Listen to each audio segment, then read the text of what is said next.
Today we talk about how to minimize fraud. This show is for everyone working at the coalface. Digital, business, marketing, social. This is At the Coalface with your host, Jason Greenwood.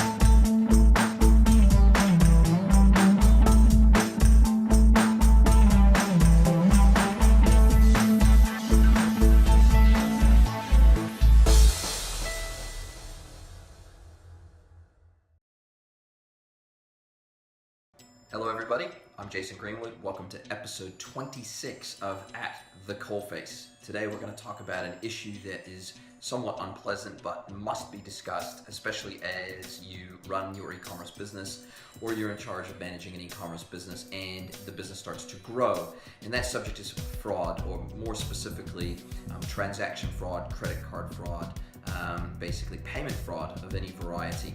And there are tools in the marketplace that will allow you to automate some of the processes that you will need to put into place around screening for potentially fraudulent orders. But you probably won't want to be implementing those until you get to a certain volume. Those services, those third-party services, do have a cost associated with them, typically a monthly cost and or a per transaction cost for fraud screening across those transactions. And so when you're a small e-commerce business, a small pure play, or if e-commerce is a very small component of your omni-channel / multi-channel business, then you may not want to automate fraud screening at that top end of the funnel across all transactions. At that point, if you are still in that sort of smaller end of town, your business isn't that large yet, and you're doing under about 50 orders a day, and you're doing largely manual transaction processing, then you will want to be doing manual fraud screening. And it really is one of those things. I've been in the business for a very long time, and you will develop based on my experience, you will develop a sixth sense about which transactions appear to be fraudulent. And it's hard to put a finger on exactly what those telltale signs are. However, if you have an order that's a combination of a bunch of unrelated items, can be a telltale sign. Very large transactions over your average transaction amount, very small transactions well under your normal average transaction amount, your AOV, average order value. So, and going to strange addresses, going to, for example, if a delivery is going to a hotel, oftentimes fraudulent transactions will be sent to a non-permanent address of some variety, whether it's a house that's being built, a house that's for rent, something like that, an apartment, something like that is not necessarily a permanent address. So there are some telltale signs. But once you start to get up over about that, 50 to 100 transactions a day and more, you're going to need a automated or semi-automated, at the very least, fraud screening process. And that's typically going to force you to rely on a third-party tool that then integrates in with your e-commerce platform to screen transactions. There are a couple of different ways that tool can integrate in. And there are a couple of, major third-party service providers around e-commerce fraud screening that are pretty well known in the marketplace. There's two that leap to mind immediately, especially down here in the ANZ region: MaxMind, MaxMind, and don't worry about writing any of these down. I'll make sure I put links underneath this video to these tools and to some of the other things that I talk about during this video, so that you can easily click away and link to those. But MaxMind is one of those. Kount, K-O-U-N-T, is another third-party service provider for e-commerce fraud screening.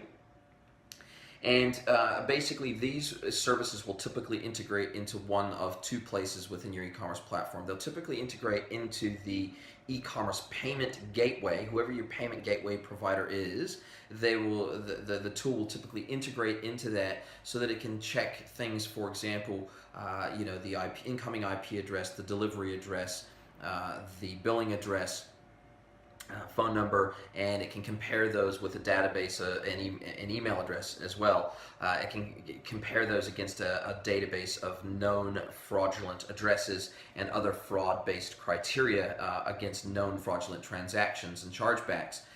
It will also, if it's integrated at the payment gateway level, it will typically have access to what's called the BIN number as well, which is a banking identification number.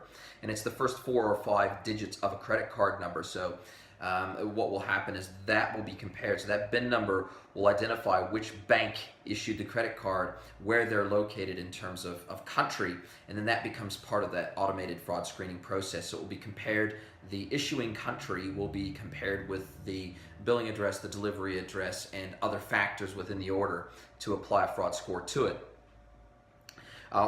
The other way that these third-party tools are integrated into the e-commerce platform is to actually be integrated into the order management workflow, so that every single transaction, regardless of what payment method is used, goes through a fraud screening process. And then if it's a payment method that has BIN information available, then that will be injected into that fraud screening process as well. And this is particularly important for websites that take, for example, direct credit payments. Not so much with direct credit, because those are pre-cleared funds, but more importantly with PayPal payments. Because we don't get a BIN response, there's no banking identification number that's sent back with the response of approval with a PayPal payment. You'll want other fraud screening criteria to be applied to PayPal orders, just like it would be to any other order. And that will make sure that the net is as wide as possible in terms of the screening that you do across your orders. So the whole idea behind automating the first step of fraud screening, as opposed to it being 100% manual 100% of the time, is to effectively narrow your funnel down of potentially fraudulent orders to the ones that have characteristics in their order that would indicate that they are likely fraudulent. And so once again, that comes down to different criteria. And it comes down to a fraud scoring criteria. So most of these third-party platforms that do mass scale automated fraud screening, they have a points system. And so they'll take things like the IP address of where the order was placed from, they'll take the delivery address, the shipping address, the BIN location address, and they will start applying metrics to these. And so if your credit card was issued in New Zealand, for example, and you're having the item shipped to, Zimbabwe or China or another country, then additional points, fraud points will be applied to that order, versus, say, for example, if your shipment was delivered to a New Zealand or Australian address. So there's a whole set of algorithms around that, and what happens is the lower the point score, the less likely an order is to be fraudulent. And that's the typical process, the way that it works. And then what you do, either in the payment gateway configuration or the e-commerce platform configuration, is you will set a threshold whereby anything above that threshold in terms of points applied to an order will automatically put a hold or a stop on that order. And typically what will happen is that will go into a new, a unique order status, like order confirmation pending, or verification pending, or payment pending, or something like that, instead of straight into your order management workflow to be processed, which is typically processing or in dispatch or something like that. And then what will happen is, from there, once it hits that status, the order will not be shipped out, and then you can put a further manual fraud screening on those orders that slip through and are above that threshold that you have preset. And so what you would typically do from that point, you may ring the customer, you may email the customer, you may put their delivery address into Google to find out what that delivery address is, to see if it's a valid, legitimate domestic delivery address. And you'll put together a process internally that you'll work through for manual fraud screening after the bulk screening has been done and they've been dumped into that potentially fraudulent bucket. And then the settings that you will put into place will probably need to be reviewed in terms of that threshold. That will probably need to be reviewed, maybe once a month initially, and then maybe once every quarter after that, so that you can start to get a good feel for, the bulk of your transactions that are not fraudulent. What kind of fraud score do they get? Do they get a 1, a 2, a 3, a 4, or 5? And then do the bulk of your ultimately fraudulent transactions get a scoring of, say, 10 or above, or 20 or above? Then you can adjust your threshold accordingly, and you can tighten up that threshold and bring it down. If you see that the vast majority of your orders are a score of 5 or under, then you can quite safely set that threshold at 10. And most of the scales in terms of thresholds run anywhere from 0 to 100 points. So it's a point scale out of 100, or points allotment out of 100. And so, what we found, we run MaxMind fraud screening here at HealthPost across all of our transactions, and to try to minimize fraud. So we do revisit that threshold every so often so that we don't get too many false positives that then take a lot of customer service time to manually vet and manually check. But by the same token, we don't want to open ourselves up to unnecessary fraud by having too high of a threshold either. So we regularly monitor and review that and refresh those thresholds on a regular basis to make sure that they're appropriate for the level of fraud we're seeing at that given point in time. Because there's a cost to the manual fraud screening, and there's a cost to the automated fraud screening as well. So the more that are captured, the more you tend to pay. Now, obviously, the entire goal of fraud screening of any variety, whether it be automated or manual, is to minimize the amount of credit card chargebacks or PayPal chargebacks that you see against your business. And chargeback simply means that the transaction was fraudulent, that the card holder did not actually place the order. They've filed a complaint with their card provider or their bank, and then once it's found that they didn't actually place the transaction, then the card holder is refunded the money, and the money's taken straight out of your bank account. You don't have any say in the matter.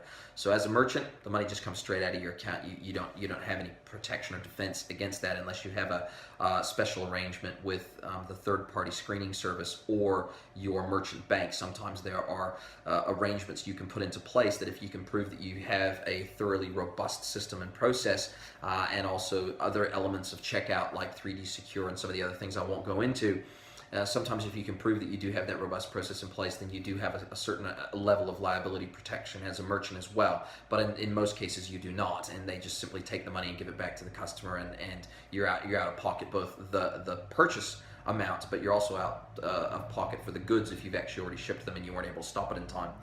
So that does move into the next phase of what I want to talk about, which really was the recovery and reporting aspect of fraud. So if something, a fraudulent transaction manages to slip through your automated screening, it managed to slip through your manual screening for whatever reason, and the order actually already ships out, then that is also a good reason why you'll want to be shipping all of your e-commerce transactions and your shipments when they go out fully tracked, and not offer a non-tracked option. Because by offering a tracked service, if you find out, say for example, the day after you've shipped that a transaction is fraudulent, whether it be because of a chargeback notification or you're notified by your merchant bank account provider or the third-party provider that a transaction was likely fraudulent based on subsequent activity against that card number, then you'll want to try to retrieve that parcel back again if it's already shipped. And it's very difficult to do that, obviously, if you don't put any tracking on a parcel. There's really no way. Whereas if you have a parcel that's tracked, you immediately follow up with your carrier. You give them the tracking number of the fraudulent parcel, and they will attempt to stop that parcel in transit and get it back to you. You may have to pay a small fee for the return shipment back to you, but it's likely a lot less than the loss of both the payment for the item as well as the items themselves. So it's kind of a double whammy if that shipment does in fact go out and you also don't get the money for the goods. So really, fraud screening is something, it's kind of a dirty little secret in the industry. It's something we all have to deal with. And, there's very sophisticated criminal groups around the world. It's very easy for them to screen the internet. They have packet sniffing software and various other hacking devices that allow them to basically suck up a whole bunch of credit card numbers off of the internet, as credit card numbers are whizzed around the internet unencrypted. And one of the ways in which credit card numbers are stolen is, a lot of people will send their credit card details via unencrypted email, for example. And what a lot of people don't recognize or realize is that email, if it's not encrypted, which 99% of email out there is not encrypted, it's like sending a postcard through the mail, through the post. So you might as well just write your credit card number on the back of the postcard when you send it through the mail. It's that easy for that credit card number to be stolen. So there's many sophisticated scenarios and sophisticated criminal groups throughout the world that steal credit cards, break into websites as well that are insecure and that store credit card data. Large organizations, and they'll break into those and they'll steal hundreds of thousands or potentially millions of credit card numbers in one hit. So fraud is here to stay, unfortunately. It's something we all have to deal with in this industry. If you're in e-commerce, if you're in business, if you're an omni-channel business, a multi-channel business, if you run anything to do with online transactional businesses, you will be open to fraud. And hopefully you'll better understand what screening, how it works, some of the tools that I've discussed, some of the methods in which you'll want to pre-screen on a mass scale, narrowing it down to a manual screening process for that small amount of transactions that are potentially fraudulent above your set threshold. Realistically, the price that you will pay per transaction or per month as a flat fee for these third-party services are minuscule when compared to the potential fraud you're open to, especially if you're doing a lot of transactional business. So, contract yourself to a third-party service that does this every day as their normal business. Implement it on your site.